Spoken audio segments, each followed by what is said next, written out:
One of the fastest ways installation contractors lose profit is by saying two words too quickly. No problem. The customer asks for one small thing, then another, then one more area, then a little extra cleanup, then something that was not in the original scope. Because each request feels small, you let it slide. But small extras add up fast. Extra labor, extra material, extra time, extra crew pressure, extra costs. And if none of it gets priced, approved, or documented, your business eats it. That is how being helpful quietly turns into free work. I'm Josh Savage, founder of Savage Financials. I help installation contractors see where profit is leaking inside their jobs, cash flow, pricing, and day-to-day operations. And one of the most common profit leaks is unpaid extra work. Not because the contractor is bad at the job, not because the customer is always trying to take advantage, but because there's no clear process for what happens when the scope changes. The crew is on site, the customer asks for something extra, everyone wants to keep the job moving, so the business absorbs the costs. That is the trap. I worked with a contractor a while back that had a customer they really valued. The customer owned a lot of properties, so there was a lot of repeat business. They also sent referrals their way, so keeping the relationship strong was important. One of the projects was a pretty good sized kitchen and bathroom renovation, and everything started off normally. Then the customer started making changes. Nothing huge. They wanted to upgrade a few materials. Then they wanted a couple extra outlets added. They decided to move where one of the sinks was going. There were a few other little changes throughout the project, and they wanted to speed the timeline up a little bit, which meant some overtime for the crew. Every time they asked, the contractor basically said no problem. None of the changes by themselves were expensive enough to argue about. Plus, this was a really good customer. They didn't want to damage the relationship over a few small requests. By the end of the project, there had been around 10 different changes. When everything was finished, we went back through the numbers. What should have been a solidly profitable project ended up basically breaking even. Not because they underbid it, not because the crew did bad work, because they kept giving away little pieces of the job without ever charging for them. The interesting part came afterward. They didn't just look at that project. We looked at every project they'd done for that customer. It turned out this wasn't a one-time thing. The customer asked for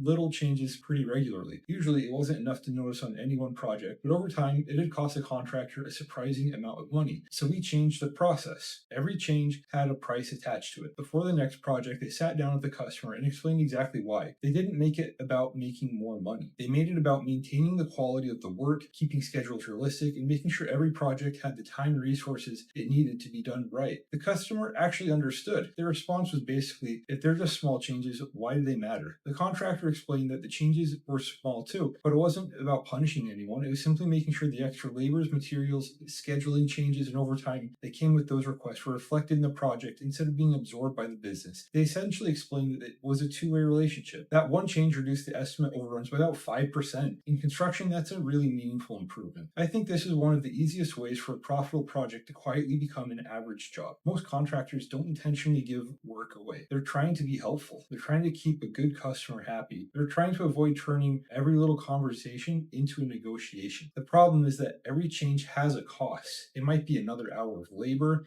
It might be a little more material. It might mean rescheduling crews, working overtime, or pushing another project back. Individually, none of those things usually feel like a big deal, but they stack, and that's where profit starts disappearing. The biggest lesson from this contractor wasn't that they needed to start telling the customers no, it was that they needed a process. Once the process was in place, the conversation completely changed. Instead of deciding in the moment whether they should charge for something, every change was simple. Every change was simply treated the same way. If the scope changed, it got documented, priced, approved, and then completed. It also made the relationship better. The customer understood what was included before the work started, and if they wanted more changes, they understood there would be a small cost associated with those changes. There weren't any surprises at the end because the expectations were clear from the beginning. I think that's an important distinction. Charging for extra work isn't about squeezing every dollar out of a customer. It's about accurately reflecting the work that's actually being done. When you have that process, you protect your margins, your schedule, your crews, and ultimately your customer relationships because everyone knows exactly what to expect before the work gets done. That's how you stay helpful without slowly teaching customers that every extra request comes with free labor, free material, and free time. The point is not to be difficult with customers. The point is to be clear. A clear scope, clear pricing, clear approval, clear invoice, because extra work is not the problem. Free work is the problem. In the next video, I'll talk about why being busy does not always mean the job is actually profitable. And if you want help finding where unpaid extras, weak pricing, or job cost leaks are eating into your margins, book a call here, savagefinancials.com.